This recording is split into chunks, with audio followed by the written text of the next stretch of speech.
This is going to be my first live to recap what is going on in the NBA, in the playoffs. I'm super, super excited. As you guys know, if you've been here on my channel, I typically pre record and then I post. But I got to go to you guys live, especially after these games, because if today resembles what the playoffs are going to look like throughout the rest of the series, East and West, it is going to be one of the most exciting playoffs that I have seen in a very, very long time. A lot of great matchup, you guys. Look, if you've been here on my channel, I have been screaming and I have been saying Wolves in six, Wolves in six. I saw a lot of Lakers in five and all these different things, and I kept saying, I think you guys are underestimating Ant-Man and Timberwolves. We've seen them do this before. They are not afraid of the moment. They're not afraid of any Lucas, any LeBrons. They come and they come prepared and ready. And when they keep seeing the masses underestimate them, that really makes them feel like they need to come out and really show that they are who they feel that they are. Okay, they're like a pack of wolves. Like they come out, they attack, they are ready, win, lose, or draw. They do not give up. So we're gonna go back by some of the numbers, right? Again, I said one of the main reasons I said I felt like the Timberwolves had the advantage in this game was because of the depth of the bench. The Lakers do not have enough on the bench, in my opinion, looking at what I've seen throughout the season, even after Luka came. I know how great Luka is. When we're talking about the West is the conference that they're in. They have to get through the West. It is solely dependent on how great Luka plays, Austin Reeves, and LeBron James. Everybody else has to come to the party for them to make this a more competitive series. I'm not going to count them out yet, obviously, because the series just started. It's only one game, but I'm not changing what I said. I still stand firm in the fact that I believe the Wolves are gonna win this in six. Okay, so obviously the Wolves won this game 117-95. I'm just gonna read some of the numbers to you guys, right? Because I think this really confirms what I said about the lack of depth, right? So you look at, I'm not going to even talk about Ant-Man, right? Because Ant-Man had his whole 22 points. He had 8 rebounds and he had 9 assists, right? Julius Randle, he had 16 points. He folded my parlay, by the way, messed the whole thing up, like 5 rebounds and 5 assists. But the two biggest stars tonight that showed up right from the jump were Jaden McDaniels and then Nas Reed off the bench. Nas Reed was huge tonight, knocking down, I believe he had 7 threes. Jaden Daniels, he came out. Usually he's always getting himself into trouble when it comes to the fouls. You know, he plays so hard, but he's always someone who gets you caught up in the fouls. And then tonight, that was not the case. He had some fouls here and there, but you can tell that he's grown. He played very, very smart. Ant-Man was not that big like in the first half, like especially the first quarter. And like the second half, you know, he really started to come alive. Hey, what's up, Anna? What's up, people? Welcome, right? We are talking about the NBA NBA playoffs, you guys. Today was so great. Now back to this Lakers versus Wolves game, right? So look, you see Nas Reed, 23 points, Jaden Daniels, McDaniels, 25 points. DiVincenzo, he didn't have a lot of points. He had 9 points, but he was very, very effective when he came in. Nicole Alexander Walker, he had 7 points. Again, it was a quiet 7 points. It wasn't nothing that was crazy, but it was still effective and it still speaks to the depth that they have on that bench. Now, how does in the world Ant-Man gets hurt, right? And Ant-Man goes limping off, he spent some time back in that locker room, you guys. He spent time back in the locker room, came back out, and then picked up where he left off like it was nothing. I was like, what is happening? So on the Lakers side, again, going back to depth, Luka was the only one that showed up tonight, you guys. I'm not surprised that he showed up ready to play because it's what Luka does. But you think about the bench, and I said the bench was going to be the difference. Gabe Vincent had 3 points. Dwayne Finney-Smith had 3 points. Like Vanderbilt had what? 4 points? Like, what are we doing? AR 16. LeBron, I don't know what's going on with LeBron tonight. He has some good moments, but he only had 19 points. Dorian, look, Rui Hachimura had 9 points. I keep saying, and I'm gonna say, if the Lakers want to make this a more competitive series, I'm not counting them out in terms of coming back and obviously winning a game before they head off to Minnesota. But if they want to actually win this game, they're going to have to do something different than what they did tonight. They were not ready. Luka was the only one that was ready, and if they want to win a 7-game series and make this a Lakers in 5 series, they are going to have to come in and really play with some energy. They just looked like they were tired, very lethargic. They're like, it wasn't the Lakers I was expecting to see. I really thought it was going to be more of a competitive game, and it honestly wasn't. Dalton connected me. I didn't know why he wasn't playing. I'm like, is he hurt? But then he came in towards the end of the game, and you pretty much knew it was over. Why? You needed somebody to come in and shoot some spot up threes. Gabe Vincent wasn't really giving you what you would want, you're accustomed to seeing him give, like he had given, down down the later half of the season. So why would a young rookie who got some fresh legs come in and then you have him sitting on the sideline? Like that to me didn't make any sense whatsoever. Vando to me, he he's good defensively, but he's inconsistent. There are some games that Vando comes in, he's really good against the Warriors, right? But against other teams, he's like super quiet. Jackson Hayes. Normally, Luca's constantly feeding him the ball. Dorian Finney-Smith, Luca feeds him the ball. But tonight, for whatever reason, it just wasn't giving what it was supposed to give you guys. So Minnesota Wolves, they took this game quite in a quite dominant fashion, mind you. And Rudy Gobert didn't even really play. Like he had what a quiet maybe 2 points, what 6 rebounds. Like really, he wasn't that effective in this game at all. I mean, they had him out there obviously because you got to account for him in that size, but it wasn't like he made the biggest impact. They did all this with Ant Man again. He was very quiet. Hey, what's up? What's up? What's up? He's very quiet, in that first quarter. He didn't really warm up. At first, he was just missing, missing, missing. And then after a while, once he warmed up, that was it. He took over. And again, shout out to Jaden McDaniels and Nas Reed because they really came in and they really led and set the charge and the pace for this team. I don't know what JJ is going to do, but if they want to make this a 7 game series and they want to win on Monday night, they're going to have to come up with some kind of defensive scheme plan to really get some points on the board. And everybody's going to have to show up and really give their best. Otherwise, it's going to be Timberwolves in 4. Now, I'm saying 6, giving the Lakers, some respect. But if they keep doing this, it's going to be Timberwolves in 4. All right, you guys. So let's go to the game before that. Did you watch the Knicks versus the Pistons? You guys, I really feel like I'm going to still give the Pistons the edge because I feel like they play with more edge. But I don't know how do you allow the Knicks to come back in the end of the game? It's the end of the game. You have a 21-point lead, and the Knicks go on a 21 to 0, like 21 to 0 run in the fourth quarter with like less than what 5, 6 minutes left. How do you let that happen as a coach? How do you let that happen? Like that should not.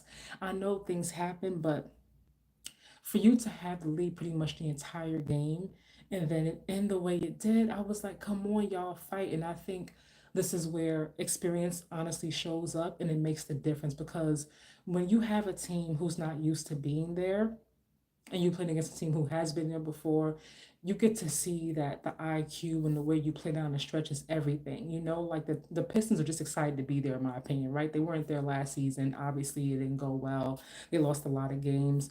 They were like the bottom of the barrel last season. This season, they shocked a lot of people. And I'm surprised that they got there because looking at how they did last year, I was like, I don't know. But this year, it's been great to see them evolve, to see Kate Cunningham really, really come into his stardom. Dennis Schroeder has been bounced all over the place from this team to that team and back. I feel like he's been to Shanghai and back. And no matter where he goes, I feel like this was the best place for him. I feel like he's making more of an impact here within this Pistons, within their offense than he did with the Warriors, really and truly. And plus, he's in the playoffs, so it's even better. But Jalen Duran is such a key part to the success of that team. And for him to get in foul trouble, I was like, dude, you really have to work on or know how to play good defense without fouling because that's the key, right? You could have people who play hard, but if you keep playing hard and it's equating to fouls and you're fouling out early or you're on the bench for key moments in the game or for long stretches in the game because your coach wants to have you in later on in the game because they need you. But they got to take their time. They got to have you out because they don't want you guys, they don't want you to foul out, in the first half of the game, and then you're sitting down for it. So you put your coach and your team at a disadvantage when you're a key part to the success of the team and you're on the bench because of foul trouble or you can't play the way you want to play because of foul trouble. And the Pistons had it. They definitely had it. I was like, right, they're going to steal this first game in the Garden, and then down the stretch, that was it. Jalen Brunson he has a really high IQ. I be getting upset like when he's like baiting fouls. I'm like, he's baiting that foul. He did it on purpose, but there is a skill to it, and you gotta respect it. You gotta respect his game. He had a quiet first half, but in the second half, he does what a star does. He stepped up and he did what needed to be done to ensure that his team got this first win at MSG. So the Knicks are up against the Pistons. 1-2-0, you guys. Moving along to one of the most exciting games of the day. That is the Clippers and the Nuggets. This series right here, to me, honestly, is a pick'em series. I have no idea who was going to win, but I fully expect this series to go 7 games. I really, really do. One thing I noticed about the Clippers, like the last few games, is I haven't watched every single one of their games throughout the season. I'm not gonna lie to you, but I noticed that they are very clutch as a team. Like with 2 seconds left on the clock, 3 seconds left on the clock, you're gonna give James Harden the ball, Kawhi the ball, and they're gonna pretty much 10 out of 10 times get that shot in. They as soon as like the whistle's blown, they have the ball, boom, shot, and it's right in. The Nuggets to me played really, really good. They played hard. They made sure that they stayed close within this game. They didn't get too far ahead of them, especially in that fourth quarter.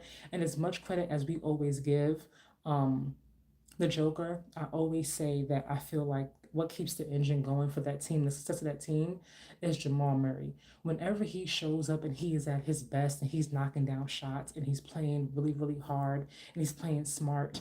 Michael Porter Jr. did not have a good game today, but it was okay because they got Russell Westbrook there. Russell Westbrook is such a smart plug. I love Russell Westbrook. I'm glad to see him really getting his shine, the credit he deserves, after having a rocky couple of seasons. But the Nuggets, to me, you guys, if they can keep up with the Clippers offensively and more importantly, match them defensively, he definitely was, definitely was. But if if the Nuggets can continue to play, great offense, which they do, but continue to play even better defense because their defense has non-existent this season. I don't know what happened. It's so weird to see who the Nuggets were, like what maybe 1 or 2 seasons ago, and then this past season it's been like I don't know what's going on in the locker room, but the coach, I don't know what happened, but nevertheless. If they can, this is a big if they can match the offense with the defense, then it's going to be a good game. The fact that Zubats is good for the Joe because they both have that size. Those two right there are going to be really, really good to match to watch, especially in this series because I feel like obviously Joker is a crucial part of the team's success. He's one of the bigger parts of the team's success, right? But Zubats has really, really come into his own. He might be one of the most underrated players I feel like that we have in the playoffs right now, and it's really, really good, interesting to see like what's going to happen going forward in this series. Now, the Clippers to me are not going to go back to LA, or at least try to go back to LA down to like down down zero, like to not have any wins at all. So this next game on Monday is going to be even tougher. I feel for the Nuggets, it's going to require more, and I feel like at some point, I don't know what's going on with Michael Porter Jr. He's had a really rocky season, but if he can come to play, if Russell Westbrook can continue to be that spark plug, get those rebounds, to make smart play down the stretch. If Jamal Murray keeps shooting the way he is shooting, the Nuggets, I believe, are going to get past the Clippers in this first round. And as long as the Clippers have Kawhi has just been, I cannot say enough about Kawhi because I was so loud and wrong about him at the end of the season and about his injury and about how he's always injured, all these different things. He never shows up. James Harden also has had a really, really great season. So much has been said about James Harden, questioning his leadership, about him always forcing his way from different teams, from this team to that team. But he has really, especially this season, it's really crucial that I mention this, and I have to because in the beginning of the season, Kawhi wasn't there, and then you have Paul George, who is now in Philly. It was like, what's going to happen with the Sixers? But I guess they knew something in the building that we did not know because James Harden really, really carried this team. He really put them on his back and stayed and kept them, afloat until Kawhi came back. And the Kawhi has looked even better than he did last season, in my opinion. If can you imagine if the Clippers go through the West and they make it to the Western Conference Finals, right? And then what will you say? What shall we say about Kawhi Leonard going forward? And then James Harden. Does the narrative change? Because the narrative has been the past few seasons that James Harden is great in the regular season, but then he disappears in, of course, the postseason. We don't see the same James Harden as we do in the regular season. We don't see the same level of intensity, the same effort. We don't see it. Maybe it's because he didn't like where he was. Maybe it was the coaching, the offensive schemes. I don't really know, but if James Harden and Kawhi Leonard, out of all the teams we envision to get to the Western Conference Finals, if the Clippers are one of the final teams standing, what will that say about their careers? Even more so if they make it to the finals and then they win. I know I'm getting way ahead of myself, you guys, but just really listen to me for a second, right?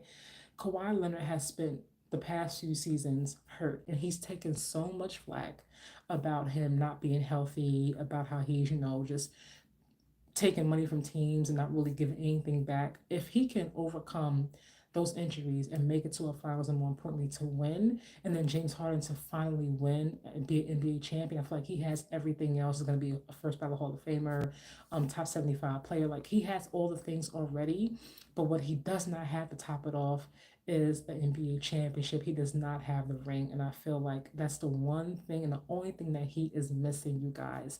So if they can come out of the West on top, man, and they can win, and they can take down one of those beasts in the East, be it Cleveland or Boston Celtics. Man, we have to have an entirely new conversation about Kawhi and about James Harden, and we have to really put a different level of respect when talking about those two players specifically, and of course Ty Lue, who's been hanging in there through all the adversity that the Clippers have faced throughout the course of the season, because he has not jumped ship. You guys, last game, and I was surprised that this deficit was so big. I turned the game on and I see the Pacers and the Bucks, and I'm like, the Bucks are healthy. Dame, his blood clot is gone. They say he should be back hopefully for game two, at the latest game three. But Kevin Porter Jr. has been playing so well. You have Giannis. We know who Giannis is and what he does. Bobby Portis is back. They have Kyle, they have Kuz now, right? I'm just like, Gary Trent Jr.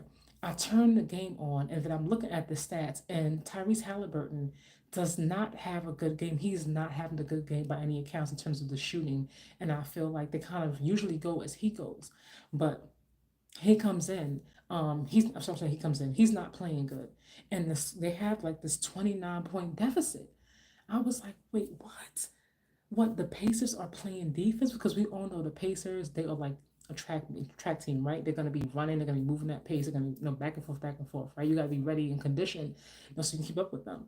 But aside from that track meet, they're gonna be great offensively. They have no problem scoring, but their defense has always been, their Achilles heel. Today, that was not the case at all. They beat the Bucks in a very, very dominant fashion. And if the Pacers can continue to play at the pace that they play and shoot the way that they shoot, and then Tyrese Halliburton can come to the party. And then on top of that, and then on top of that, they can continue to keep up their defensive intensity. Again, the Pacers, they're not the fish out of water anymore. Last season, they were like just happy to be there. Tyrese Halliburton said, "We were just happy to be there last season. We didn't have any expectations. We came in, just tried our best and just kind of see what happened, right?" That is not the case this season at all. They are no longer the babies, so to speak. They have the experience, and then more importantly, this matchup is so great because the Bucks and the Pacers kind of have like this unwritten rivalry, in my opinion, and they know each other so well because they're constantly playing each other over and over and over again in season tournament. Like, they're always like playing each other, and at this point now, they've really, I feel like, they kind of know what to expect from each other. And Doc Rivers, Jesus, Doc Rivers, I think Doc Rivers is a great coach, but if Doc Rivers happens to get booted out the first round with a healthy Giannis, Dame is back, and a fully healthy squad, I think next year we will be having Coach Malone or Taylor Jenkins. Mike Budenholzer maybe come back. I don't know, because they kind of gave him the boot disrespectfully, so we don't know about that one. But there are a lot of great coaches who are looking for looking for a job. Yes, I am live. Who are looking for a job. So Doc Rivers, you gotta figure something out, my guy. You gotta figure something out because you cannot have Giannis who wants to win, who he showed up today. He had over 30 points. He had over 13 rebounds. He came ready to play.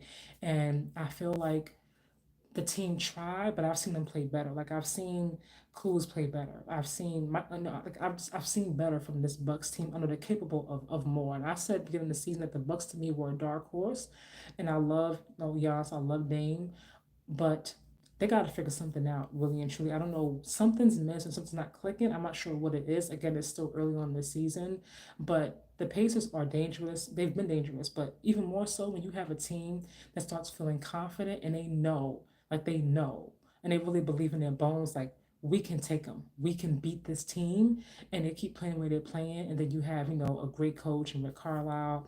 Um, it can get really, really dangerous, you guys. Like these teams, this playoff series to me, these playoffs have been one of the more exciting ones that I've seen in a long time. There are a lot of great matchups on the East and the West, and somebody's going to be an upset alert. I don't know who it's going to be yet, but there's going to be some team that always sneaks their way, and we're like, wait, how did they get there? We're not expecting that. It always happens. Hi, it always happens, and what?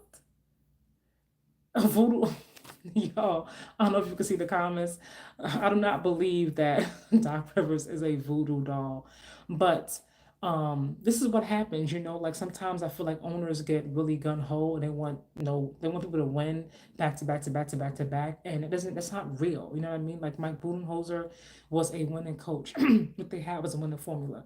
Drew Holiday should never have been traded, in my humble opinion. That's one piece that I would have kept on my team if I was an owner or a GM. I would have fought like hell to make sure that that was one, and then to give him to the Celtics out of all people, like who already on the top of the pack. I'm not your competitor in the East. That is not happening at all. You kept, Chris Middleton when he obviously was more injury prone. That wouldn't have happened. But back to the playoffs, you guys. Today was such a long day in terms of watching games. I was outside and I was like, had my headphones on. I was still outside exercising, working out. It was a really, really great day. I'm excited to see what happens tomorrow. It's some great matchup. You got OKC and Memphis. Who are you guys expecting to win out of that game? You would think that OKC would take it, obviously, because they've had a full week's rest. We're not really sure if Ja's completely healthy, and the Grizzlies have been very inconsistent, but if the Grizzlies that showed up yesterday, Friday now, show up again tomorrow, I do not know. That to me can get really dangerous. I do think that these teams match up really, really well. They both have a lot of depth. So we'll see. Jalen Wells is missed. Obviously, he's hurt and he's out. But aside from him, they have a lot. I do expect that in the end, OKC will win because there's just been too much inconsistency, new coach and everything. But I do believe that the Grizzlies going to make it competitive. I don't expect them to just lie down and go away, like a little puppy in a corner someplace. That's not going to happen. Who else is playing tomorrow? Magic and the Celtics. Everyone obviously expects the Celtics to win. To me, the Celtics this season have not felt the same. I don't think they're gonna run it back. I've been saying that's the beginning of the season. I don't believe it, but I work out all the time. Yes, I'm not flexing, but I fully expect that the Celtics are not going to run it back. I do believe that we do have a Cleveland and Celtics 7 game series incoming at some point throughout these playoffs, but I don't see them winning. I don't know.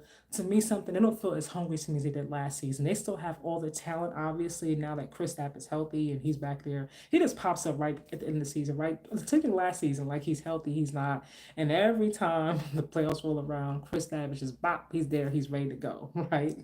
But nevertheless, the Magic to me are a underdog for so many reasons, and I feel like because a lot of their team, their key players at that, Paolo Banchero had some health issues, and then you have Franz with some health issues. Like they dealt with a lot of injuries, but when everyone is healthy and they are rolling, do not sleep on them young thoroughbreds. I'm trying to tell you, these youngins in the league now, they're like, we're trying to get these old folks up out of here. Okay, our time is now. We are here. We're not afraid of the moment, and when you don't know what you don't know, right? When you're young and you haven't really been there, you don't have any expectations. You kind of playing with house money, so to speak, right? Because if you get there, and even if you don't win, it's like it was a great season. You know, you guys got there in spite of all your injuries. You overcame adversity. You know, you gave the Celtics run for their money, so you guys did great. However, for the Celtics, who are the reigning, champions, if they were to lose to a Magic team that was hobbled with injuries that obviously have not really been there, it's going to be some heads on the chopping block if that were to happen, just because they have expectations are so much higher. And that's the great thing about being young and not really having anybody breathing down your neck, right? They want you to win, obviously, but if you don't, it's okay because you still got there and you played well in spite of everything that happened. We're gonna fast forward you guys to the Houston Rockets versus the Warriors. I am a Warriors fan, you guys. Okay, but Ime Udoka to me is an amazing coach. To me, he's the reason why the Celtics are as great as they are today. It is not Joe Mazzulla, in my opinion. Now, Joe is a good coach, don't get me wrong, but Ime is the one that really laid that foundation down and got that train really moving. So credit to him.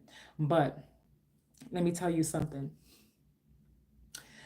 The Houston Rockets are going to give the Warriors a run for their money. Now, I expect the Warriors to come out on top because of the experience and because they have Steph, they have Jimmy. Jimmy wants to win, you guys. And I fully expect, I'm not going to say it's going to be today because it's after midnight now, but I fully expect that we're going to see playoff Jimmy. If it's not game tomorrow, I fully expect to see him Tuesday. It's going to happen at some point, you guys.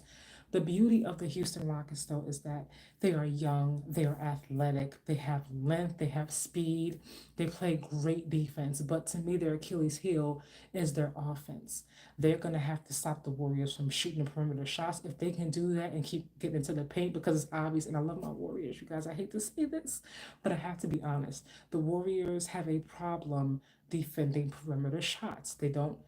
I love Loney, but Loney is just not enough. They need somebody else at this point that can block perimeter shots. It just it is what it is. And you can have Quentin Post in there, but he's young. He's a rookie. He's good at his threes. His rebounds. You got Guy Santos, obviously, who I love also, but he's a foul prone. I don't know if Kaminga's going to be playing in this game, but let me tell you something. Let me tell you something. Okay, like Kaminga needs to be in this game. Period. He needs to be in this series. He is the most athletic player you have on your team. Steve Kerr, do not let us down. Kaminga needs to be playing in this lineup. Now I know he said that Jimmy, Draymond, and Kaminga, the lineup does not work with those three. Fine. So put Kaminga in there with Jimmy. Tag team, put Kaminga in there like you did before in the season with Draymond and Steph. It doesn't have to be all three of them, but you need to find a way to put him in that lineup. Is my point. There's no way that he should be just sitting on the bench, looking in his sweats. Like that's unacceptable. You know what I mean? He's young, he's healthy. Like put him up in there. He can offer you some rebounds. He can get you some shots at the very least. He can get you some blocks. Like he has that. He has the intensity and the length that you will need, I think, to defeat a Houston Rockets team. I don't think they're going to defeat them in a 7 game series without having commit a lineup at all. I'm not saying he's the end all be all, but you want to have people in there that are going to be able to take some of the heat off of Steph because we know that his thumb is not feeling good. We saw it. I sitting at home watching that playing game. So what the Houston Rockets, I guarantee Ime Udoka was sitting there taking notes, making some mental notes like, okay, this is what we're going to do. You know what I mean? And the Warriors have a tendency to whine because the Rockets are so intense with the defensively. They have a tendency to whine to the refs about the calls and about the fouls and whatnot. Do not whine because they like that. They live on it. They thrive on that. They see you whining and complaining, they go at you even harder. So you got to take your licks, you know what I mean? Man up and then just do what you got to do and win. But I feel like they're going to have some of those youngins step up because obviously Steph is older, Draymond's older. If Draymond can keep knocking down threes, look, it's the playoffs, you guys. I don't know about you, but I do not believe in letting people just stay wide open. Like, oh, Draymond isn't shooting threes. We don't have to worry about guarding him. And then boom, knocks down a three, knocks down two or three of them. Forget that. This is the playoffs. Everybody's dialed up. The intensity goes up like another 10 levels. Nobody should be left open around perimeter, no, around a 3 point line, period. I think that is such a bad idea. I don't care if you are the worst 3 point shooter. You may have been working a 3 point shot for the past, I don't know, 4 weeks, ready for the playoffs. I don't know. I'm not leaving you wide open. That's what I do know if I'm a coach. It's just not freaking happening. If I'm playing and you wide open, I'm not leaving you open. I'm not leaving anything to chance. But you guys, what do you think thus far about the playoffs? Who are your dark horses? What do you expect to happen? Who are you rooting for? Let me know. And of course, I'll see you tomorrow night as we recap day two of the Magic Celtics. Cleveland is playing. I just about the Warriors, OKC, Grizzlies. I'm excited, you guys. I will see you in the next video.